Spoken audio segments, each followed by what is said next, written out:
ఓం శ్రీ సాయిరామ్. సాయి బంధువులరా, ఆత్మస్వరూపులరా, ప్రేమస్వరూపులరా, సాయిబాబా వారి మహాత్మ్యాన్ని తెలుసుకోవాలంటే స్వయంగా శ్రీ మహావిష్ణువే తన భక్తుణ్ణి సాయిబాబా వారిని ఆశ్రయించు అని పంపించడం అనేది ఒక అద్భుతమైనటువంటి ఘట్టం. ఈనాడు బాబావారిని విమర్శిస్తున్న వాళ్ళందరూ కూడా ఈ విషయాన్ని తెలుసుకోవాలి. ఎందుకంటే ఇది పుక్కిటి పురాణం కాదు, అలాగే ఎవరో భక్తులు కల్పించి రాసుకున్నది కాదు. ఇది చరిత్ర. ఇప్పుడు చెప్పబోయే కథలోని ఆ యొక్క వ్యక్తి విష్ణుదేవుని భక్తుడు,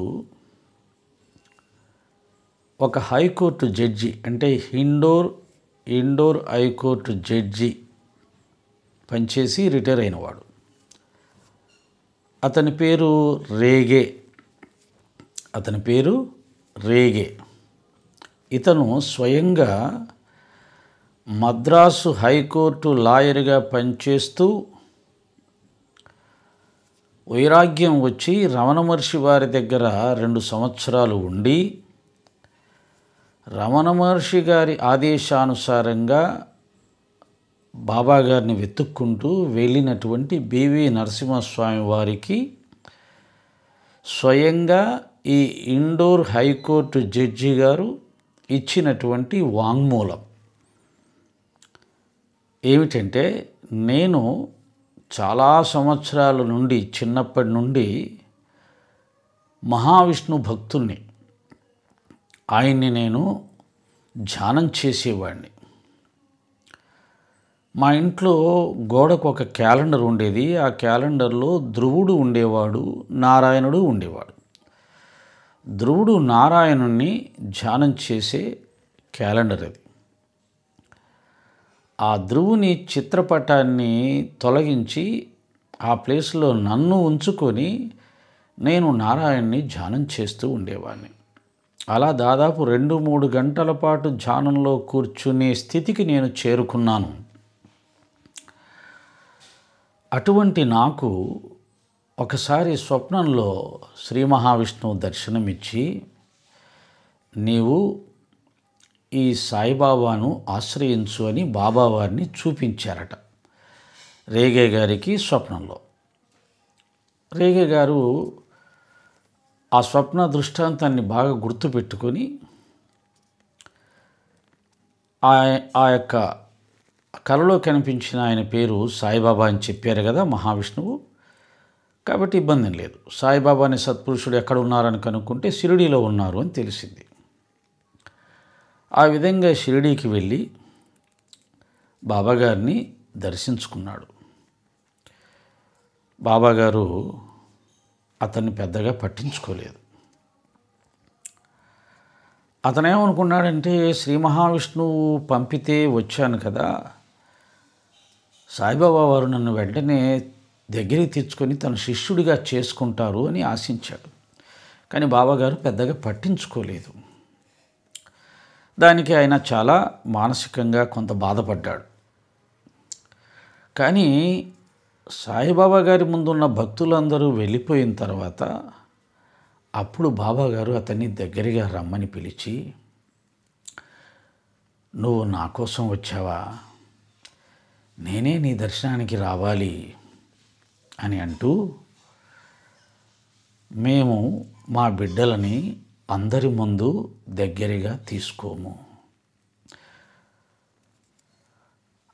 దాంట్లో ఉన్న అంతరార్థం, ఆధ్యాత్మిక రహస్యాలు ఉంటాయి. వాటి జోలికి నేను వెళ్ళట్లేదు. అది అందరికీ అర్థం కావచ్చు, అర్థం కాకపోవచ్చు. ఎందుకంటే ఇది ఆధ్యాత్మిక రహస్యం. గురువు మనస్తత్వం ఉన్నవాళ్ళు ఆచరించే విధానం అది శిష్యుడికి అర్థం కాదు. అలా ఎందుకు చేస్తారు అనేది. కనుక అందరూ ఉండగా మేము మా బిడ్డల్ని దగ్గరగా తీసుకోము అన్నారు. అందుకనే అందరి ముందు రేగేని దగ్గరగా పిలవలేదు. అందరూ వెళ్ళిపోయిన తర్వాత దగ్గరికి తీసుకొని ఎంతో ఆదరించారు, ప్రేమించారు. అప్పటి నుంచి రేగే గారు బాబా భక్తులైపోయారు. ఆయనని రాధాకృష్ణమాయి ఇంట్లో ఉండమని చెప్తారు బాబా. రాధాకృష్ణమాయిని రేగే గారు సొంత తల్లిలా భావించుకునేవారు. ఆమె కూడా పాండురంగ భక్తురాలు. కానీ షిరిడీకి వచ్చి బాబాను చూసి బాబానే పాండురంగడిని గ్రహించి బాబా సేవలో తన జీవితాన్ని తరింపచేసుకుంది. అటువంటి మహాభక్తురాలి ఆశ్రయంలో రేగే గారు ఉన్నారు. రాధాకృష్ణమాయి ఎప్పుడూ నామజపం చేస్తూ ఉండేది. అప్పుడు రేగే గారు అడుగుతారు, అమ్మా నామజపం ఏం చేయాలి, ఏ నామాన్ని జపించాలి?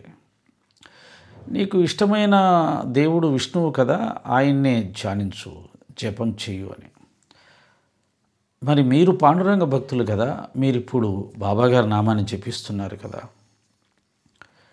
నీకు ఇష్టమైతే నువ్వు కూడా అలాగే చేయొచ్చు అని రాధాకృష్ణమాయి అంటే ఆ రోజు నుంచి సాయినామ జపాన్ని అనన్యంగా రేగే గారు చేయడం మొదలుపెట్టారు.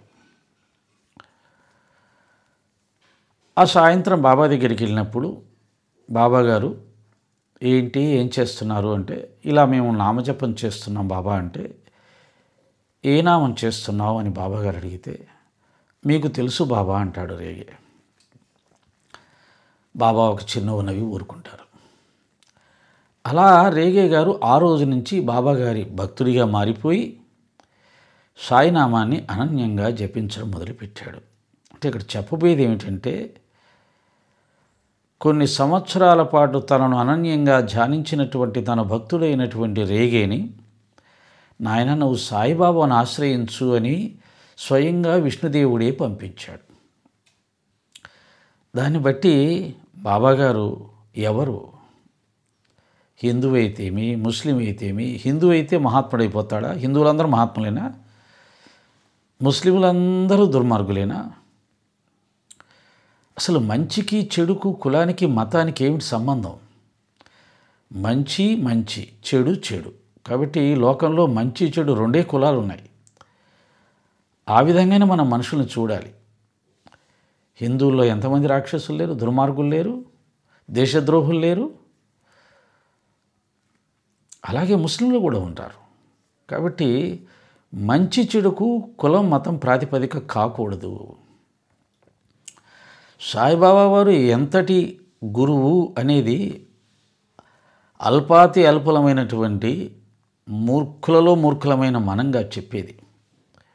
స్వయంగా ఆది విష్ణువే తన భక్తుని బాబా దగ్గరికి పంపించాడు అని అంటే, ఇక నోరు మూసుకొని మనందరం కూడా బాబా భక్తులుగా మారిపోవాలి. ఎందుకంటే స్వయంగా శ్రీ మహావిష్ణువే తన భక్తిని పంపించాడు. మనందరం కూడా కృష్ణ భక్తులం, విష్ణు భక్తులం, రామభక్తులమే కదా. మన ఆది దైవమే బాబాని గుర్తించి బాబా దగ్గరికి వెళ్ళమని తన భక్తిని పంపితే మనం నోరు మూసుకొని బాబా భక్తులుగా మారిపోవాలి. ఒకవేళ అంత గొప్ప గుణం మన దేవుడు చెప్పినా, మన ఇష్టదైవం చెప్పినా మనం వినం అన్నంత మూర్ఖత్వం మనకున్నప్పుడు నోరు మూసుకొని కూర్చోవాలి. అంతేగాని బాబాగారి గురువు అర్హతలు బాబాకున్నాయా అని ఇలా ఇంకా మన వాచాలత్వం చూపించుకుంటూ పోతే భవిష్యత్తులో మనకు ఏ కర్మ తగులుకుంటుందో, ఎలాంటి భయంకరమైనటువంటి రోగాల బారిన పడతామో తెలియదు. భగవంతుడు ఈ నాలుకనిచ్చింది, ఈ బుద్ధినిచ్చింది మంచిని గుర్తించమని, మంచిని మాట్లాడమని, మంచిని వ్యాపింపచేయమని. కాబట్టి ఇప్పుడు చెప్పిన కథలో ఇండోర్ హైకోర్టు జడ్జి రేగే అతను కల్పిత పాత్ర కాదండి. ఎందుకంటే సచ్చరిత్రలో ఏవైనా గొప్పగా బాబా గురించి చెబితే అది మీరే రాసుకున్నారు కదా, అది ఎవరో మామూలు మనుషులు భక్తులు రాసిందే కదా అంటే అలా ఉంటుంది. అవతల వాళ్ళు కూడా అదే అంటున్నారు, మీ పురాణాలు, మీ యొక్క శాస్త్రాలు మీరే రాసుకున్నారు కదా, దేవుడు వచ్చి రాయలేదు కదా అని. ఇలా అనడం పెద్ద విషయం కాదు. మనమే తెలియదు కలవాళ్ళం అనుకోవడం కాదు. తర్కం జోలికి వెళ్తే తర్కం అన్ని రకాలుగా మనం ఎలాగో వాళ్ళు కూడా అలాగే మాట్లాడతారు. తర్కశాస్త్రానికి ఉన్న గొప్పతనమే అది. కాబట్టి మహాత్ములు నడిచిన దారిన నడవడం అనేది విఘ్నుల లక్షణం. స్వయంగా దేవతలే బాబాగారి గొప్పతనాన్ని అంగీకరించినప్పుడు ఇక మారు మాట్లాడితే అది తప్పు అవుతుంది, పాపం అవుతుంది, నోరు మూసుకొని కూర్చోవడం విఘ్నుల లక్షణం. కనుక ఆది విష్ణువు చేత గుర్తించబడిన సద్గురు సాయినాథుల వారి గొప్పతనాన్ని ప్రత్యేకించి చెప్పాల్సిన అవసరం లేదు. కాబట్టి ఈనాటి యువత నిరభ్యంతరంగా సాయి మార్గాన్ని ఆశ్రయించి సాయి భక్తిని పాటించి పిలిచితే పలికే దైవమైన సాయినాథుని అనుగ్రహంతో తమ జీవితాల్ని పండించుకుంటారని, కులమతాలకు అతీతమైన జ్ఞానాన్ని పెంపొందించుకొని సమాజంలో శాంతిని కాంతిని వ్యాపింపచేస్తారని కోరుతూ సెలవు. సాయిరాం.